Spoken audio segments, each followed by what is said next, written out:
Sebelum masuk ke materi ini, kita perlu mengetahui tujuan pembelajaran dari bab ini. Ada 4 tujuan utama. Yang pertama, memahami berbagai definisi perusahaan multinasional. Artinya, kita tidak hanya menerima satu definisi saja, tetapi memahami bahwa ada pendekatan yang berbeda dalam mendefinisikan multinational company, baik dari sisi kepemilikan hukum maupun dari sisi kontrol strategis. Yang kedua, memahami alasan perusahaan melakukan ekspansi internasional. Kita akan melihat berbagai teori yang menjelaskan mengapa perusahaan memilih beroperasi lebih dari satu negara, termasuk faktor biaya, pasar, dan keunggulan kompetitif. Yang ketiga, menilai sejauh mana perusahaan benar-benar global. Banyak perusahaan mengklaim dirinya global, tetapi apakah benar mereka sudah lepas dari negara asalnya? Kita akan melihat perdebatan antara pandangan globalisasi dan pandangan yang lebih kritis. Lalu yang terakhir, memahami implikasi strategi internasional yang mengarah pada bagaimana struktur dan strategi multinational company berkembang, serta bagaimana hal itu berdampak pada manajemen sumber daya manusia internasional. Untuk memahami perusahaan multinasional, kita mulai dari konsep perusahaan itu sendiri. Menurut Ronald Plus, perusahaan muncul untuk mengurangi biaya transaksi yang terjadi di pasar. Artinya, daripada semua aktivitas dilakukan melalui kontrak pasar yang rumit dan penuh ketidakpastian, perusahaan membentuk struktur internal untuk mengordinasikan produksi secara lebih efisien. Pemikiran ini kemudian dikembangkan oleh Oliver Williamson yang menjelaskan bahwa perusahaan muncul karena mekanisme pasar tidak selalu efisien. Definisi yang paling umum digunakan menyatakan bahwa perusahaan multinasional adalah perusahaan yang memiliki dan mengendalikan operasi produktif di lebih dari satu negara melalui investasi langsung asing atau FDI. Kemudian muncul definisi yang lebih luas. Menurut mereka, yang penting bukan hanya kepemilikan hukum, tetapi siapa yang mengendalikan keputusan strategis produksi lintas negara. Contohnya adalah Nike.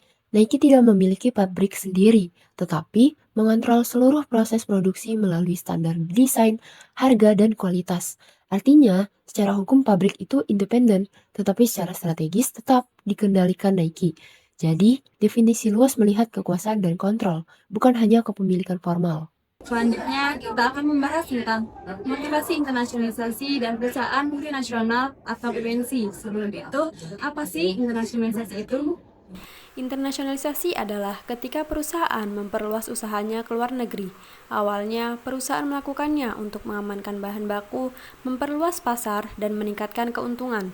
Setelah Perang Dunia, perkembangan teknologi, transportasi, dan komunikasi membuat perusahaan lebih mudah memindahkan produksi ke negara lain, terutama negara berkembang yang memiliki tenaga kerja lebih murah.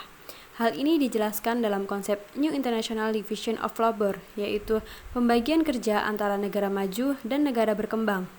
Namun, saat ini internasionalisasi tidak hanya soal upah murah. Perusahaan juga mempertimbangkan efisiensi, akses pasar, strategi persaingan, dan integrasi dalam rantai produksi global. Jadi, internasionalisasi merupakan strategi penting perusahaan untuk bertahan dan berkembang di era globalisasi. Di sini saya akan membahas materi mengenai mengapa tidak semua perusahaan melakukan internasionalisasi. Pada kenyataannya, tidak semua perusahaan memilih untuk beroperasi secara internasional, meskipun beberapa perusahaan besar seperti Nike dan Benetton Group telah berhasil melakukannya. Internasionalisasi bukanlah keputusan yang sederhana.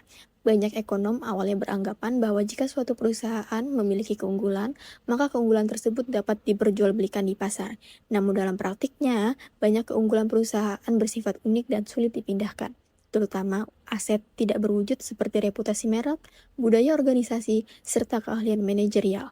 Karena sulit untuk dilisensikan atau diperdagangkan, perusahaan sering memilih memanfaatkan sendiri keunggulan tersebut melalui ekspansi ke luar negeri. Pendekatan ini dikenal sebagai internalisasi, yaitu ketika perusahaan mengelola aset strategisnya secara langsung daripada menyerahkannya kepada pihak lain. Hal ini dilakukan karena pengelolaan internal seringkali lebih efisien dibanding mekanisme pasar. Namun, ekspansi internasional tidaklah mudah. Perusahaan asing biasanya menghadapi tantangan seperti perbedaan budaya, bahasa, regulasi, serta kurangnya pemahaman terhadap pasar lokal. Menurut Stephenheimer, perusahaan hanya dapat berhasil di pasar luar negeri jika memiliki keunggulan spesifik perusahaan yang mampu menutupi kerugian tersebut. Keunggulan ini dapat berupa teknologi yang dipatenkan, sistem manajemen yang kuat, merek yang dikenal luas, atau jaringan distribusi global. Contohnya McDonald's berhasil berekspansi secara global karena memiliki sistem operasional standar yang dapat diterapkan secara konsisten di berbagai negara. Sebagai kesimpulan, internasionalisasi bukan sekedar memperluas wilayah bisnis, tetapi merupakan strategi untuk memanfaatkan keunggulan unik perusahaan secara optimal. Keberhasilan perusahaan multinasional bergantung pada kemampuannya mentransfer pengetahuan, menjaga kualitas operasional, serta beradaptasi dengan lingkungan bisnis global. Seiring globalisasi, banyak perusahaan menilai dirinya sebagai perusahaan global. Pendekatan tentang munculnya perusahaan global menjelaskan bahwa perkembangan perusahaan tidak terjadi secara tiba-tiba, melainkan melalui proses panjang yang dipengaruhi oleh globalisasi ekonomi, kemajuan teknologi, serta liberalisasi perdagangan dan investasi. Awalnya, perusahaan hanya beroperasi secara domestik, kemudian melakukan ekspor, lalu membangun cabang atau anak perusahaan di luar negeri. Dalam tahap lanjut, aktivitas produksi, distribusi, dan manajemen mulai terintegrasi lintas negara sehingga perusahaan tampak beroperasi tanpa batas geografis. Pandangan yang mendukung gagasan ini seperti yang dikemukakan oleh Kenichi Ahmai, menyatakan bahwa dunia telah menjadi tanpa batas. Dalam perspektif ini, perusahaan global tidak lagi bergantung pada satu negara tertentu karena mereka dapat memproduksi di satu negara, melainkan riset di negara lain dan menjual produknya ke seluruh dunia secara terkoordinasi. Identitas perusahaan dianggap lebih bersifat global daripada nasional. Namun, pendekatan ini mendapat kritik dari akademisi seperti Paul Hertz dan Alan Ruckman. Mereka berpendapat bahwa meskipun aktivitas perusahaan tersebar secara internasional, sebagian besar perusahaan tetap berakar kuat pada negara asalnya. Pusat pengambilan keputusan strategis, manajemen puncak, serta penelitian dan pengembangan biasanya masih terkonsentrasi di negara asal, dan banyak perusahaan sebenarnya lebih bersifat regional daripada benar-benar global. Dengan demikian, pendekatan ini menunjukkan bahwa perusahaan global memang muncul akibat integrasi ekonomi dunia, tetapi dalam praktiknya mereka tidak sepenuhnya lepas dari pengaruh sistem nasional tempat mereka berasal. Kali ini, saya akan menjelaskan materi tentang pengaruh kunci pada strategi dan struktur dalam perusahaan multinasional atau MNC. Perusahaan multinasional menghadapi tantangan yang jauh lebih kompleks dibandingkan perusahaan domestik, karena mereka harus berhadapan dengan perbedaan budaya, aturan pemerintah, kondisi pasar, dan sistem kerja di berbagai negara. Pada bab ini dijelaskan bahwa strategi dan struktur MNC sangat dipengaruhi oleh 3 tekanan utama. Yang pertama, kebutuhan untuk menyesuaikan diri dengan kondisi lokal di setiap negara. Yang kedua, tuntutan untuk mencapai efisiensi dan skala ekonomi secara global. Yang ketiga, kebutuhan untuk terus berinovasi dan menyebarkan pengetahuan ke seluruh unit perusahaan. Cara perusahaan merespon 3 tekanan inilah yang kemudian membentuk tipe strategi dan struktur MNC. Ini membahas bagaimana perusahaan yang beroperasi di berbagai negara, menyusun strategi, struktur organisasinya, serta faktor-faktor apa saja yang mempengaruhi pilihan tersebut. Bentuk perusahaan pertama adalah perusahaan multinasional. Perusahaan multinasional ini berkembang pada masa awal internasionalisasi, ketika perbedaan antar negara masih sangat besar. Karena itu, perusahaan lebih menekankan penyesuaian dengan kondisi lokal.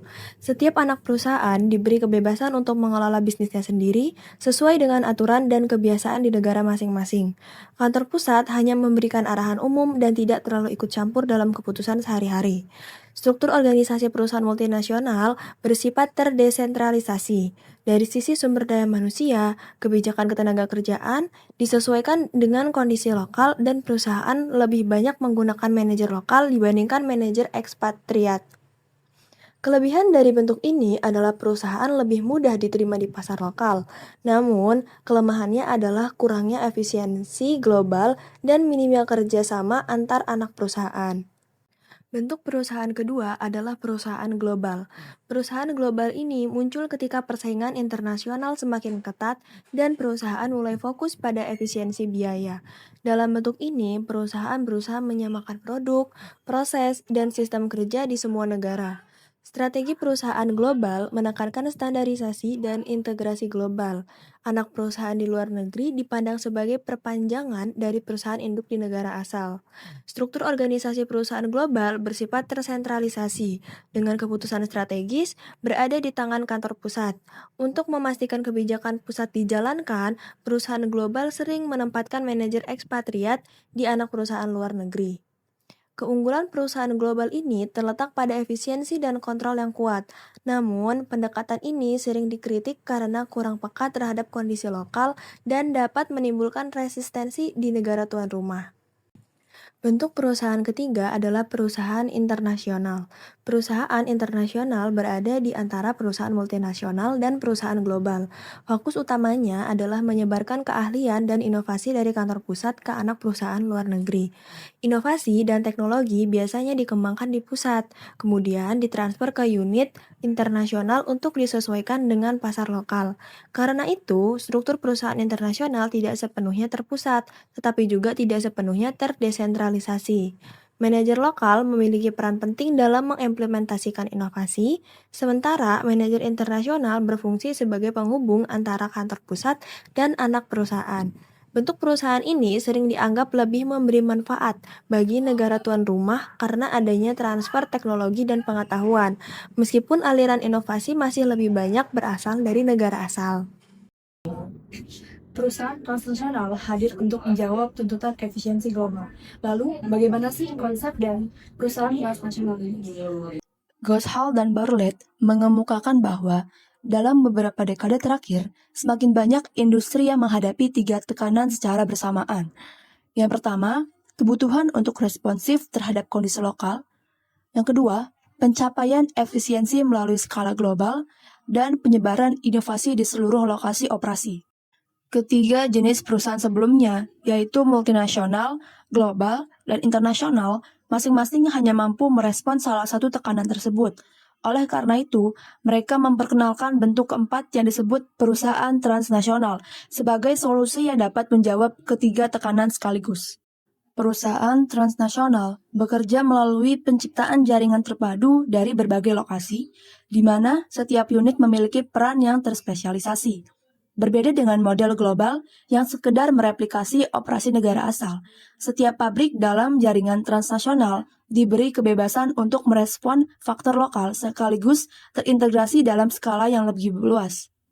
Yang membedakannya dari model lain adalah aliran pengetahuan dan keahlian yang bergerak ke segala arah, bukan hanya dari pusat ke anak perusahaan.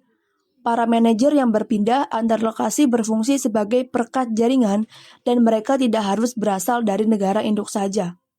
Namun konsep ini tidak luput dari kritik. Studi Blenger et al. 1999 terhadap ABB, perusahaan yang sering disebut sebagai contoh klasik transnasional, menunjukkan bahwa praktik sesungguhnya jauh lebih kompleks dan penuh ketegangan dibanding gambaran ideal para penggagasnya. Proses pembelajaran antar lokasi ternyata sangat terpolitisasi dan jaringan kolaboratif yang dibayangkan tidak semudah itu diwujudkan. MNC dipenuhi dengan kekuasaan, sehingga strategi terbentuk melalui proses politik internal. Bagaimana sih politik dalam organisasi MNC sendiri?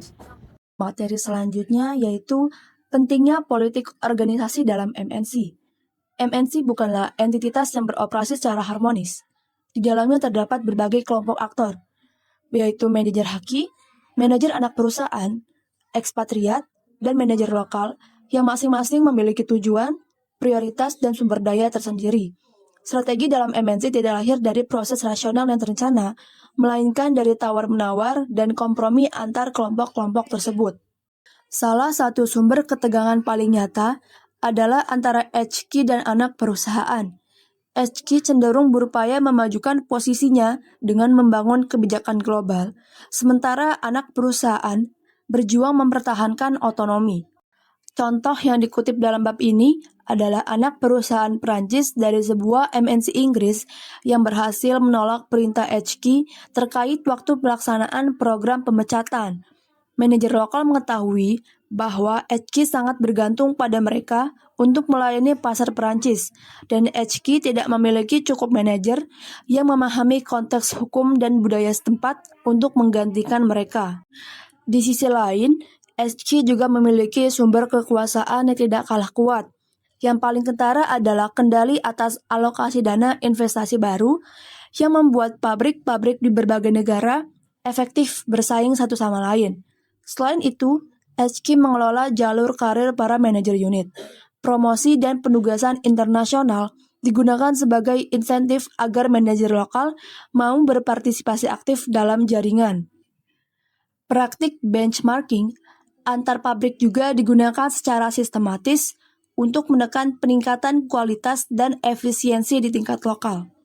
Kesimpulan yang ditarik bab ini adalah bahwa jaringan dalam MNC tidak beroperasi berdasarkan nilai-nilai bersama dan kepercayaan semata, seperti yang dibayangkan oleh Goshal dan Bartlett. Sebaliknya, jaringan tersebut merupakan arena politik di mana kekuasaan menentukan hasilnya. Edwards et al. Menyebutkan sebagai network within hierarchies, jaringan yang tetap dibentuk dan dikendalikan oleh hierarki kekuasaan. Christensen dan Zeitlin bahkan menyebut MNC sebagai medan pertempuran, di mana anak perusahaan memobilisasi kemampuan dan keahlian nasional mereka untuk memperjuangkan kepentingannya sendiri. Kesimpulan akhir dari bab ini tetap menegaskan bahwa berbagi elemen lintas batas, pengetahuan, praktik dan keahlian semakin menjadi bagian penting dari cara MNC beroperasi.